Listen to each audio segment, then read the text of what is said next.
Hi everybody, welcome to the OAG RC. I'm Craig. Thank you for stopping by the channel today and joining me as we do another build, wrench, bench top exercise while I just chat along to you and tell you what's going on the channel. So I'm going to be building today the Rising Fighter. Well, I'm going to start building the Rising Fighter. I'm not intending to build the whole thing for 4 hours while you all watch me build what is very much a basic entry-level kit. But we're going to make a start on the chassis because I've got to get this built for the Club 380 events, either any of that I attend in the new year or in the summer. So I want to get started on this because it's been sat waiting to go for some time. So I thought it's a great opportunity for me to build this up and chat to you all while I faff about with this. I've got these. These are cool. These are LED lights that plug into the ESC, and then these are like I don't know what colour they were. I can't remember them. Maybe they were orange or something like that. I need to test them out again before I use them. But I thought they'd be really cool to put onto this model. So that's something a little bit extra that I picked up at some point. They kind of look like wiggly worms, though, don't they? Yeah. Got some bearings, which is great. I've got my instructions from Time Tunnel Models there. I don't think I'm going to need those. But if you guys are shopping for RCs, Time Tunnel Models in the UK are brilliant. I'm not sponsored by them in any way, shape or form. But Neil there is an absolute legend. And he always looks after you. He does this great little sheet. So if you're a new person to the hobby, this tells you what everything is, what it all does. Super, super helpful, especially when you're building up something like this, which is absolutely ideal for beginners. Right, so I'm not a beginner, so this should be really straightforward for me. So I'm going to put that down here on the floor, out of the way, so I can easily get access to the box when I need to get more stuff out. For some reason, I love collecting tyres, so put those up there. Neil, as much as I appreciate that, I don't need it. So I'll get to that out of the way. So what's been going on the OAG RC for the last couple of weeks, or the last week or so?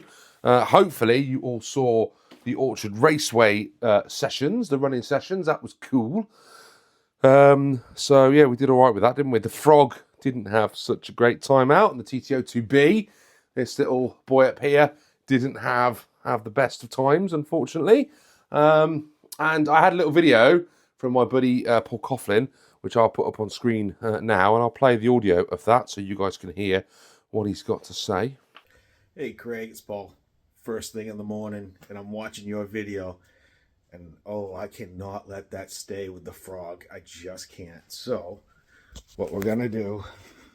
I actually, sorry for getting so close. I actually did a video this morning. Actually yesterday.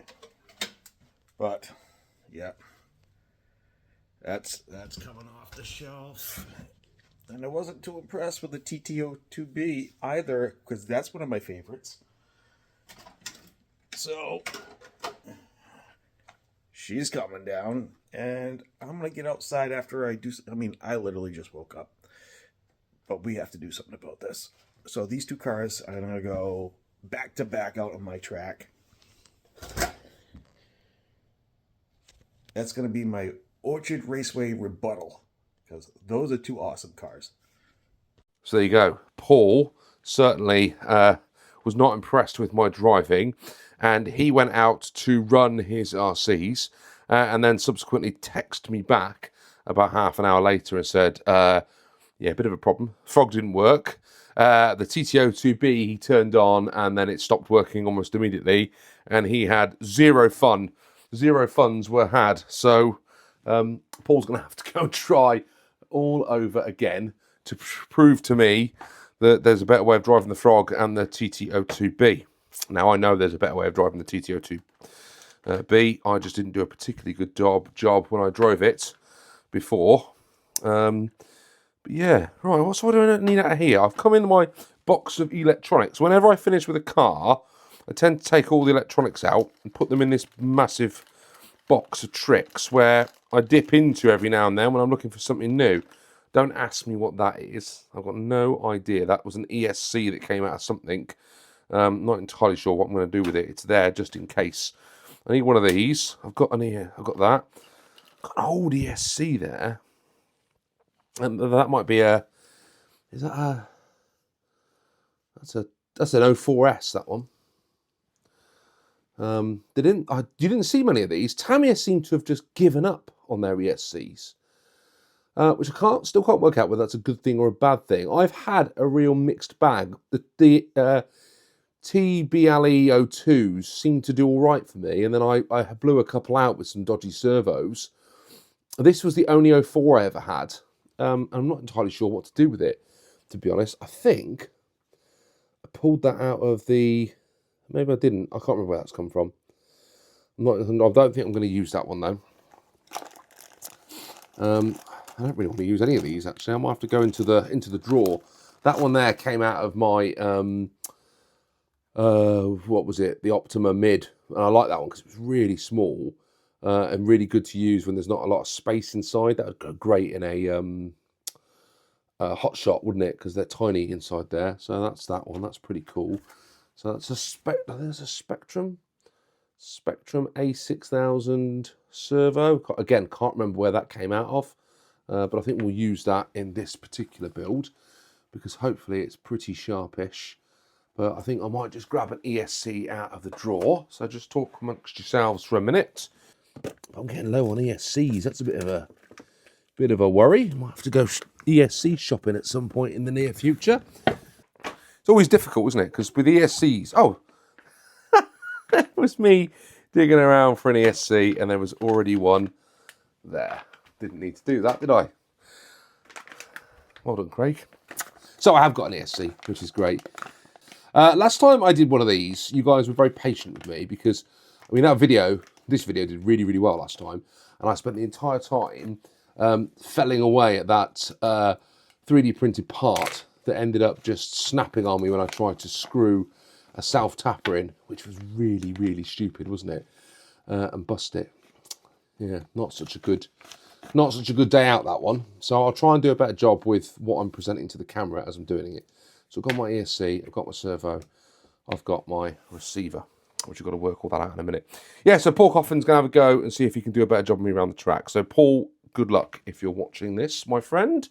Bon chance and all that stuff. So we've got that. I tend to need one of those little funny pluggy things that go into the bind lead, which I'm probably not going to have to hand. Something else. So we'll nick one of those out of one of these, because I'm sure there'll be one in here somewhere. So yeah, so I hope you all enjoyed the video. What else have I done recently? I popped out a couple of videos on those GT power chargers, which are pretty cool. I like those; they're very good. I prefer the one with the app on the phone. That one is very, very good.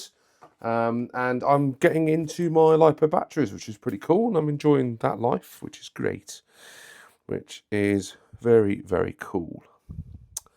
Right, so let's get all this paired up. I need a battery as well. Yeah, battery. There's always something lying around down here, which is great. So I don't know. I always have a video that I go to when I do this because I always get myself really confused. So the bind plug goes in there, and that preps this ready to bind up to the receiver. Servo goes in the bottom one there, like so. And then this new ESC, which I'd completely forgotten. So these are the ones now that tend to come with the Tamiya kits, which is just like a generic 1060. It doesn't even say Hobbywing on it anymore. It's just like a generic ESC. That goes in there, like that. Pins up. There we go. So we're all connected up there. And then plug the battery in, like so, on there. And then I need to get my transmitter. Turn this all on. So that's all connected up. Flick the switch. The light's flashing. And then I hold down the bind button, which is, where's that? I need to remind myself, that's this top button up here. You see that up there? I'm going to hold that down and turn this on. And hopefully that light's now gone solid. And if I unplug, if I turn it all off now, and unplug the bind tab there and get rid of that, turn this back on and turn this back on, I hope I've got control, which I have. Brilliant. So just go and set the end point, not the end point, trim, and get that to be now 0. So that's all centraled, and then we'll take that servo horn off and put the one out the kit. And that's all connected up and ready to rock and roll. So that's always the first step. And you know what? I hate doing that with a new RC. I don't know why. I'm not a big fan of sorting all the electrics out. I'm quite a mess, really, in terms of my electronics and my cabling and all that sort of stuff. So I don't enjoy playing around with all this as a start point, but hey ho. Right, I need bag A. I'm going to find a bag A. So what else have I been up to? I've been watching, like I suppose we all do, been watching some YouTube recently. It's been some good videos. It's good to see my buddy over at Vintage Backyard RC is back producing videos again. I'll put a link up to his channel somewhere in the notes here. Now, many of you probably, well, some of you probably will watch his channel and others won't. Vintage Backyard RC was kind of the inspiration, really, for me doing what I do with the channel. So I started off watching, I mean, my YouTube journey is an interesting one. I'm sure you've heard me all talk about it before. I started out, you know, trying to get my Raider running again. Started watching all these different videos on YouTube, trying to work out how you go about working on RC cars and how you get started. And like I suppose a lot of people, I discovered Gavin RC Kicks and Glenn at Tamiya Legends and started watching some of those videos. And then I stumbled across Mark Bryan and Phil at Poor Boys RC and started watching their channels. And then I stumbled across Vintage Backyard RC. And what they do over there is a good old-fashioned time trial series where they'll pick a buggy and they'll run that buggy, vintage or all new, and they'll mainly vintage. They're mostly vintage buggies. And they run it around their backyard track. And at that time, I was sort of trying to work out where on earth I was going to run my RCs. And I went, wow, I wonder if I could stick a track in the back garden, a real small track in the back garden. And the original Vintage Backyard RC track was, I think it was like in his front yard, and it was just like this tiny track in between some trees. And I thought, yeah, I could do something like that. So I did. And that's where the Orchard Raceway came from. It was born from an inspiration from watching VBRC. So check out Vintage Backyard RC if you haven't. He's great channel, great content, and he's a top bloke as well. So check him out. Good to see him back doing content again. Looks like he's building a new track, so there should be lots of good stuff. Although he busted his foot, unfortunately. I think it slowed down his progress on his new track, unfortunately. But there's always next year. There's always next year. There'll be plenty of people watching as well. And then the other good video that I saw this week, or last week, I can't remember when it was now, Adam's Playground. If any of you guys watch Adam, I'm sure many of you do. And he did his Mini. And if you haven't seen that video, I'm going to spoil it now. So I hope lots of people have been over and checked out Adam's Mini video. But he did a Mr. Bean tribute. And oh man, that car was so cool. So cool. I grew up watching Mr. Bean. And it was great to see that that replicated on that Mini. It was such a great tribute that Adam did there. And he even got the details like the little padlock on the door and stuff like that. He did an absolute job on that Mini. So I'll link that video in the notes on this one. If you haven't seen it, get over to Adam's channel. Check out that video. The Mini is absolutely fantastic. Adam, top work, buddy. Top work. Right, so what have we got? We've got everything. I've got all the parts out now. Part bag A, all in one lump. We're going to use all these parts as we start piecing together what goes on to this. I need a servo saver, which will be in the bag somewhere. Phil over at Poor Boys RC likes to get all the stuff out and lay it all out in order. And I am just chaos carnage, dipping back into the bag, pulling stuff out and making a real mess of everything. But the one thing I hate doing is I hate getting all the screws out. That's why I put them in those metallic tubs like this one, because I'm just frightened I'm going to lose stuff down here in the studio. And then it pings off and you can never find it again. It's never to be found again. Right, we need some servo stuff. Yeah, so there's always lots of videos on YouTube, isn't there? Lots to watch. But for me, those are the ones that caught my attention over the last week or so.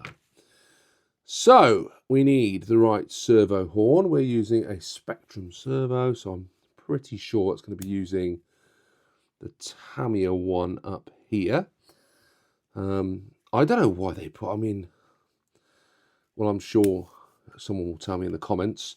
There must have been different servos back in the day with different servo horns, but I can't understand why they're all still there today, because surely they all use a pretty standard one these days. Could be mistaken, of course.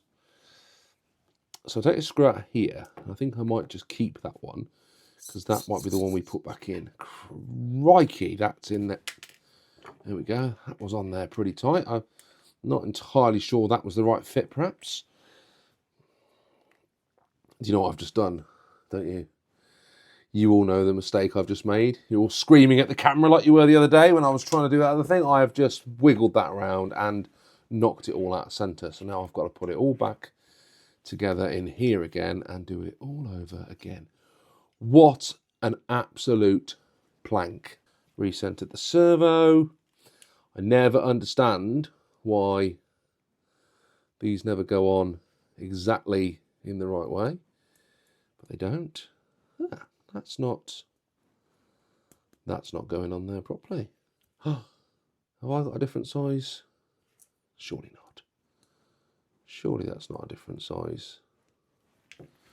Maybe it is. There was me jabbering on about different servo saver pieces, and I think I finally found one that needs a different one. Let's make sure we get this one the right way. That goes that way. Yes. Oh. There you go.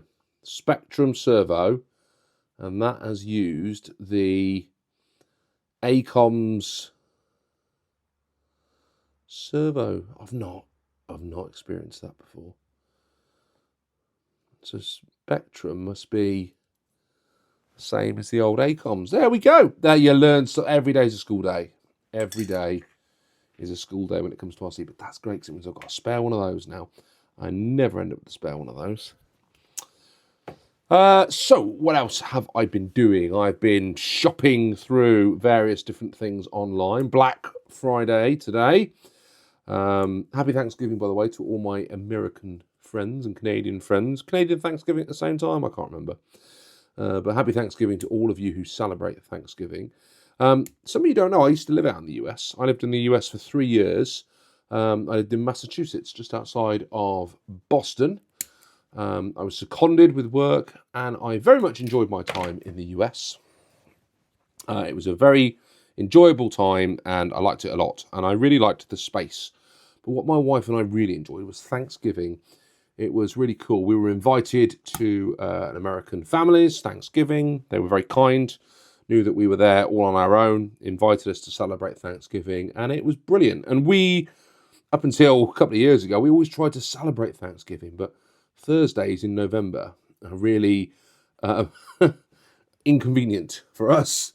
There's so much going on with work and school and God knows whatever else, and we just don't have the same amount of time that we used to have, which is a real shame.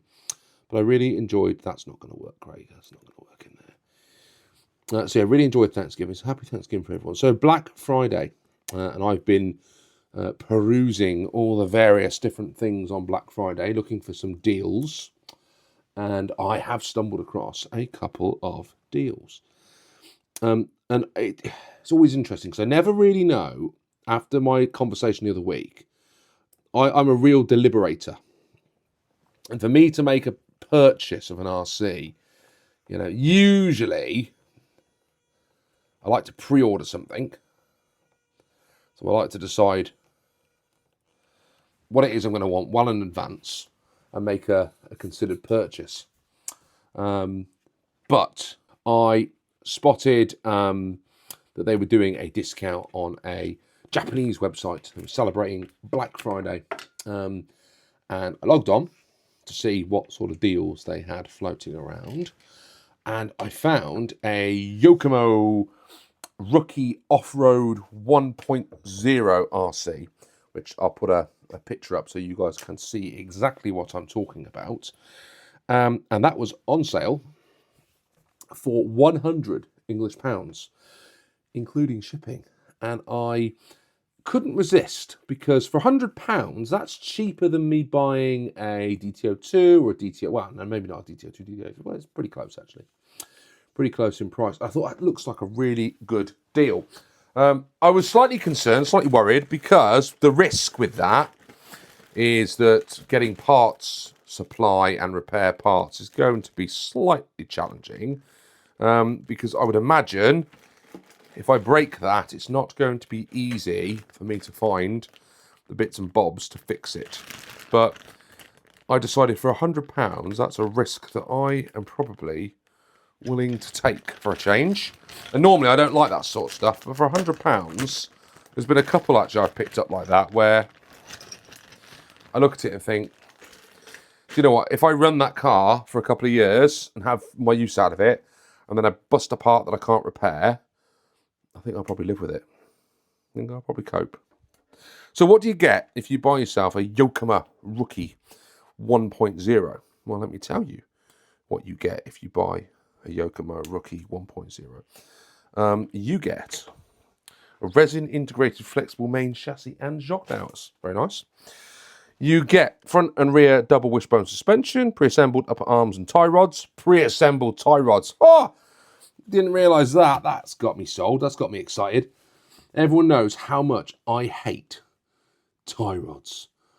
Bane of my blooming life, those things are. So pre-assembled ones, rock and roll. I'm all over that.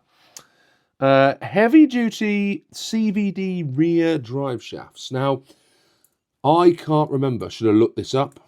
Always the way with me. Should have looked this up. I think a CVD drive shaft is it's like a universal drive shafty thing, I think. Could be wrong. I'm sure someone will tell me if I am wrong. But I've got a feeling that that's what that means. It's a universal drive shafty thing, which is pretty cool. That's not the right size. So those are on it. What else we got? Just lining up this screw, making sure I've got the right size screws. I bet everyone else has got a little device that they use, and I just eyeball it. That's not the right size. Perfect. CVDs, pre-assembled oil-filled threaded shocks, pre-assembled shocks. This is going to be a really nice, easy, simple build when it turns up. And I suppose with it being called Rookie, they're aiming it on someone maybe building their first RC, or they were aiming it at people building their first RC. Adjustable turnbuckles, high quality composite components, suspension arm and drivetrain parts are the same design as the top level model. That's pretty cool, isn't it? So does that mean then that if I break it, I can get a Yokomo parts that go onto the drivetrain parts that come off of the better model? I can just pick those up, hopefully still, and whack those into the car, and we can keep her running, which would be good, wouldn't it? So there's that. I've just put this screw in sideways. Got to concentrate. So usually when I do my build videos, I edit out all the bits where I go wrong. But when you're doing it like this, well, I suppose I could edit it out and you'd never know, would you? But the whole point of me talking to the camera and it being me chatting along while I'm working on something is that you guys, we're just chatting, we're just having a conversation, and you guys have probably got me on while you're doing something similar. So it's a lot harder for me to edit parts of this video out. So unless I slice my finger open or something like that, and even then I'd probably keep the camera running for a little bit because I think you'd probably find it quite funny. We'll keep going, shall we? So we got the suspension and adjustable upper arm mounting position, adjustable battery mount, sealed gearbox, aluminium motor mount, high downforce body and wing, full ball bearings, tyres and wheels that are ideal for driving on dirt roads. Tamiya, full ball bearings, come on. So for £100, that felt like a lot of kit. That felt like a really good mix. When I was doing a bit of research on this, I'll just read you the spiel at the top of this page. It says, the Yokomo Rookie 1/10 electric two-wheel drive off-road buggy kit. Although designed to be a beginner-friendly RC that is easy to assemble and tune, the high-performance two-wheel drive buggy has the ability to compete like the top-level kit and excel at high competition level. So it's a entry-level competition spec buggy. That sounds pretty cool to me. The suspension arms and drivetrain are the same design as the high-end models, so by upgrading them with lightweight carbon and high-quality aluminium, this kit becomes the ultimate racing buggy. I don't know about that, but it'll be pretty good. And I wonder how competitive it's going to be out on the Orchard Raceway in the dirt against things like the DT02, the DT03, etc., etc., etc. So, for the price, I thought that was a bit of a bargain, and I was really pleased that I found that. I've been eyeing that model up for a couple of months, actually, truth be told. I saw it, I don't know how many months ago, 4 or 5 months ago, and I went, ooh, and it was about £230, and I thought, oh, quite fancy a bit of that. Quite fancy a higher spec buggy. And at the time, I realised it took lipos. And I thought, oh, I don't really want to get into all that. It doesn't take an impact. I'm not interested. But now I've got some lipos. I can have a go with it. So we're going to get it. We're going to get it. It's coming. It's on its way. It's been dispatched from Japan. So I think I've got a few duties to pay when it turns up. But even if I pay the VAT and the handling charges, that's still going to be like 130 quid for that buggy. That sounds like a bargain to me. Now, spare parts, I admit, are going to be challenging. I haven't fully done my research, but there is a possibility, of course, that the spare parts on that, some of the spare arms and maybe the uprights and stuff, they could all be similar to the other model, the newer model. There's a newer model of that that's recently been released. There's a wrong one. There is a 2.0 now that's been done, which is pretty cool. So there's always an option for another one. There's always an option for a future upgrade. I've gone too far. So yeah, that was pretty cool. That looks not quite there. Tie rods, see what I mean? Tie rods, I hate it. I hate this backwards and forwards. Pre-assembled. That is the dream. I'm not quite there. I don't mind these. These are just steering arms, aren't they? I think I'm going the wrong way. It's what I do. I tend to get confused and start going the wrong way. Instead of clockwise, I go anti-clockwise on my adjustments and then have to do it again. And I just worry that messes up all the threads. Right, that's good. So that's coming to the channel soon, which I thought was a pretty good deal. What do you think of the Yokomo Rookie? Have you driven one? They did a ready-to-run version. It's about 3 years old, this buggy. And they did a ready-to-run version, and all of the bigger YouTube channels had test versions of it and stuff a couple of years ago. It looked pretty handy. I think Tomley had one. I think Phil over at Tomley RC had one. Oh, I've gone too far again. And RC Driver had one. There was a couple of the guys that got them on their channels, which was very cool. But I was debating about that compared to that one that I found that I told you about last week, that Model Tune one, the French one. And I was between those two and couldn't decide what to do. And the Model Tune one had gone out of stock everywhere, so the decision was made. Right, 59mm is on this side. That pops in there like that. And the longer one, this one, is on this side. Servo. Set up, ready to go. Those steering arms are not going to survive if the wheels get bashed in the Club 180 Racing. So I might have to consider putting some different turnbuckles on that at some point. But that is something to do on another day. Right, we move forward. We've got the servo done. We are moving on to the chassis next, which I shall just grab out of here. And let's get this underway. Crikey, I looked at the time and I've already been talking for 30 minutes. It can't be right, man. It can't be right. We'll have to do some editing. So we've got that coming. We've got the rookie off-road coming. Now, I've also been looking at what other RCs are available to buy. So we talked about the model tune last time out. And I'm going to talk very, very quickly about my good old friends at Team Associated. And I've never had a Team Associated before, so I can't really comment about their vehicles. But they have released, or they will be releasing, or they are planning on releasing, another RC10 truck, the RC10T four-wheel drive, which actually, if you look at the trailer video, and I'll put a screenshot of it up now, and go and check out their trailer video after you finish listening to me waffle on for a bit longer. It looks really good. I was quite impressed by it, actually. Thought it looked really neat.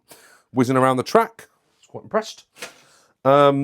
I don't know how much it's priced at yet, but it's got the gold anodized aluminium monocoque four-wheel drive tub chassis, anodized nose plate and motor plate, gold anodized nose tubs, gold aluminium chassis stiffeners. I mean, basically the whole thing is just all that anodized gold. That looks pretty good, actually. Quite like the look of that, but that certainly will be putting the price up on it. I can tell you that for free. But obviously it's the four-wheel drive, and they've used the four-wheel drive system that they did for the RC10 four-wheel drive, and they've turned it into the truck edition. Looks very, very interesting. Now, I am fascinated by these stadium trucks now, and I really like the look of them, but that one's going to be £400-ish, I would say, maybe 380. A lot of cash. A lot of people had problems with their RC10 four-wheel drive before they did that team edition version where they ironed all the kinks out, and I know that upset quite a few people that they'd invested in this prototype chassis, and then 12 months later they turn up with a team edition where they've worked out all the problems. It looks like this one at least will be a little bit more considered out of the box, which I think will be good for people. So that is very, very good. I think it looks cool. I think it's got the decent transmission system in there as well. Yeah, thought it looked very cool. Thought I'd mention it on the channel. I'm sure we will talk about that on the podcast in a couple of weeks' time, and we'll see what the guys think of it. Right, what else am I doing? Again, shopping. Back to shopping again. I'm jumping around all over the place here, aren't I? Back to shopping. I was scouring around looking for Black Friday deals and stumbled across Jadlam in the UK, Jadlam Hobbies, not sponsored, but I'm going to sell my appreciation for them as a retailer in the UK. They were offering a couple of Black Friday deals that, whether they were a good deal or a bad deal, I don't know, but I quite liked what they were putting in for sale. And they had a couple of those mini 1/24th scale crawlers in their clearance section, in their Black Friday clearance section. Now, I've been umming and ahhing. I've not really been into crawling much at all. And I was umming and ahhing about getting a big boy crawler, getting a 1/10th thing to start playing around with and having another go with it. Because I've got plenty of rocks in the garden, and I thought it could be quite interesting to get one of those and run it about in the garden, climb over some of the rocks and stuff, and have a bit of fun. And I always get put off because when I'm looking at them, what always stops me with the crawlers is the price. I get to a point where I go, oh man, this thing's going to cost me best part of 100 and something quid. Yeah, and I could probably get a buggy for that, and I know I'm going to get more use out of the buggy, and then I always end up with a new buggy. But because these are those 1/24th scale, I was able to sort of stop and go, actually, I can have a go on one of those, and they're only 60, 70 pounds. And if I don't get on with it, I could do a bit of micro crawling. If I don't get on with it, then I'll just get rid of it. And it's nothing ventured, nothing gained. Or I can give it to one of my nephews, or there's always a way of sharing the love with the hobby and giving that to somebody else. So I bought one, And then as I was checking out, I spotted another one that had been reduced by sort of half price that I remember seeing on, I don't know whose channel it was, someone's channel. Maybe it was Tom Lee RC. I saw it somewhere. And I went and watched that video and then decided that I was going to get that one as well. So I've got two micro-y, crawlery things coming to the channel. And I know that, crawler videos don't tend to do as well for views, and people don't tend to watch them quite as much. And I don't know why. I don't know whether that's because there's less fascination by that part of the hobby, or whether the videos are done. They're not done badly. I don't think people do a bad video. Maybe they're just not as fun to watch. So I'm going to give it a go. I'm going to have some fun with it. I don't know what I'm going to do with it yet. I'm making the right pig's ear at this, by the way. Talking and doing this at the same time is mighty difficult, I'll tell you. So I've got some micro crawlers. I haven't told you which one because I've been too busy concentrating on this. So I've got the FTX Outback Mini, which kind of looks a little bit like a Land Rover Defender, which I kind of thought was pretty cool. So I've got that coming. It says it's 99% ready to run. I don't know how they equate to the fact that your AA batteries is 1%, but that is apparently 1%. So we've got to put some AAA batteries inside, which is absolutely fine. Think about it, Craig. That's the wrong way. So yes, some AA batteries. And then I've got a radio that comes with it. I mean, it comes with a radio system. It's fully waterproof, fully proportional control, waterproof ESC stroke receiver unit. It's got a 1kg rated waterproof servo in it, multi-link suspension system, aluminium ladder frame chassis. You know, it all sounds pretty cool to me. I was surprised by how big a package these little RC crawlery things are, actually. I think I was expecting them to be a bit more toy grade, and they are most definitely not toy grade. People spend a lot of time thinking about these, and these companies spend a lot of time working out how to make them affordable, but also really good fun. It's got sprung shock absorbers. It's got a split transmission system. It's got locked front and rear axles. There's a lot going on. I don't really know what any of this means because I'm, again, not into crawling, but I'm going to give it a go. Telescopic UJ center drive shaft. Comes with a little 1S LiPo battery, which comes with a little USB charger. It's got super soft rubber tyres, got LED lights on it. There's a lot going on. And hopefully I've remembered to stick a little example of what that looks like up for you guys to have a look at. There you go, I've done that. That's all together now.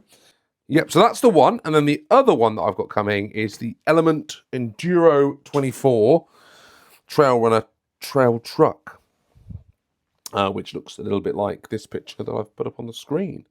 And it's sort of the same stuff. It's 4-link front and rear suspension, front and rear injector molded 4-link suspension, allows for smooth articulation.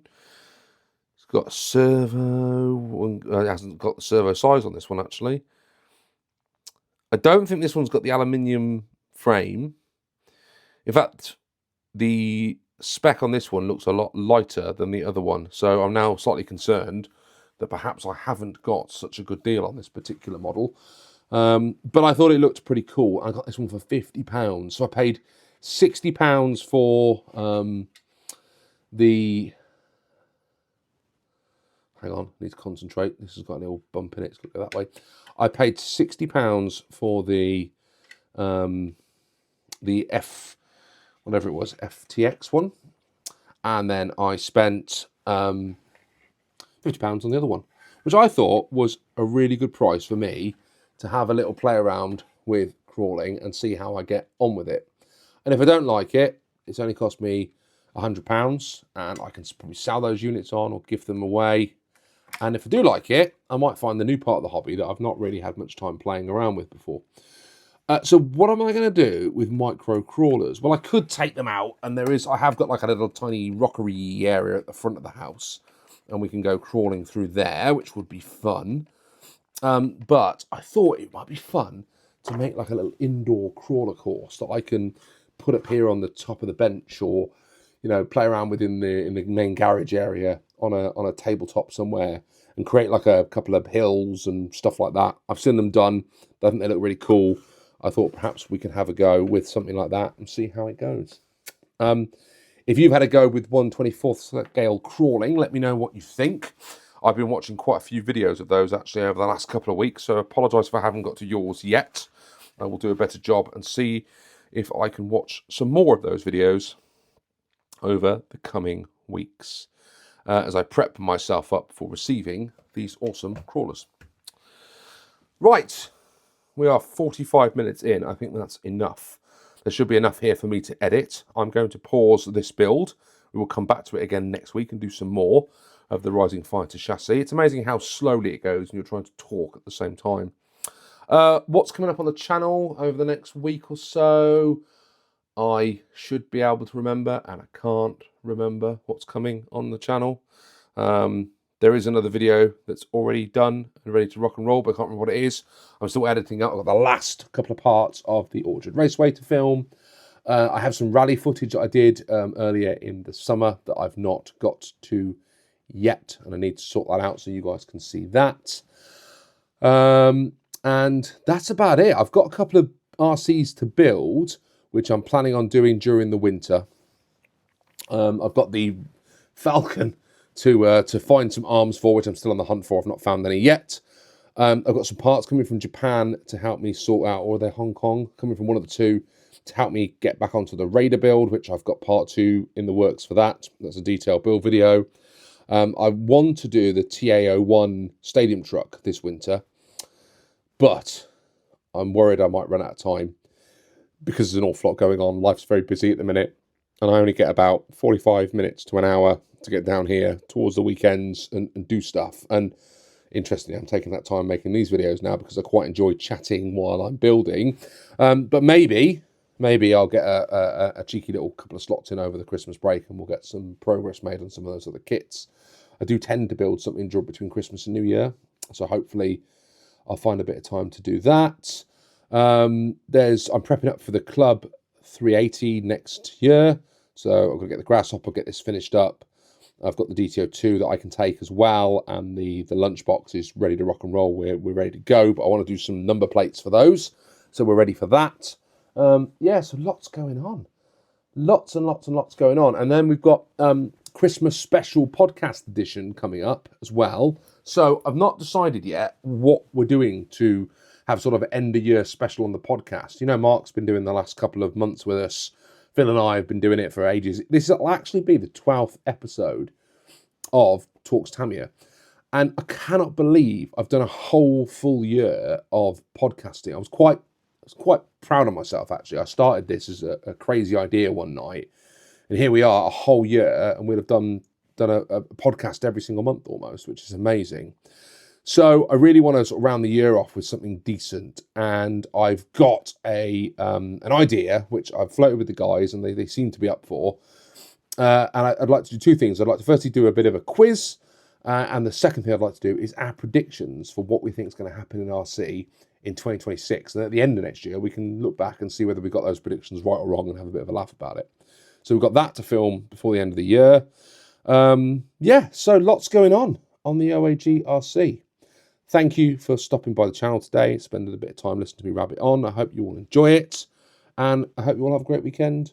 And I'll see you again soon. Do another one of these maybe in a week or two's time, and hopefully you enjoy the next video, whatever it is that's in there ready to go when it gets released next Friday. Thanks for watching. See you all soon. Bye for now.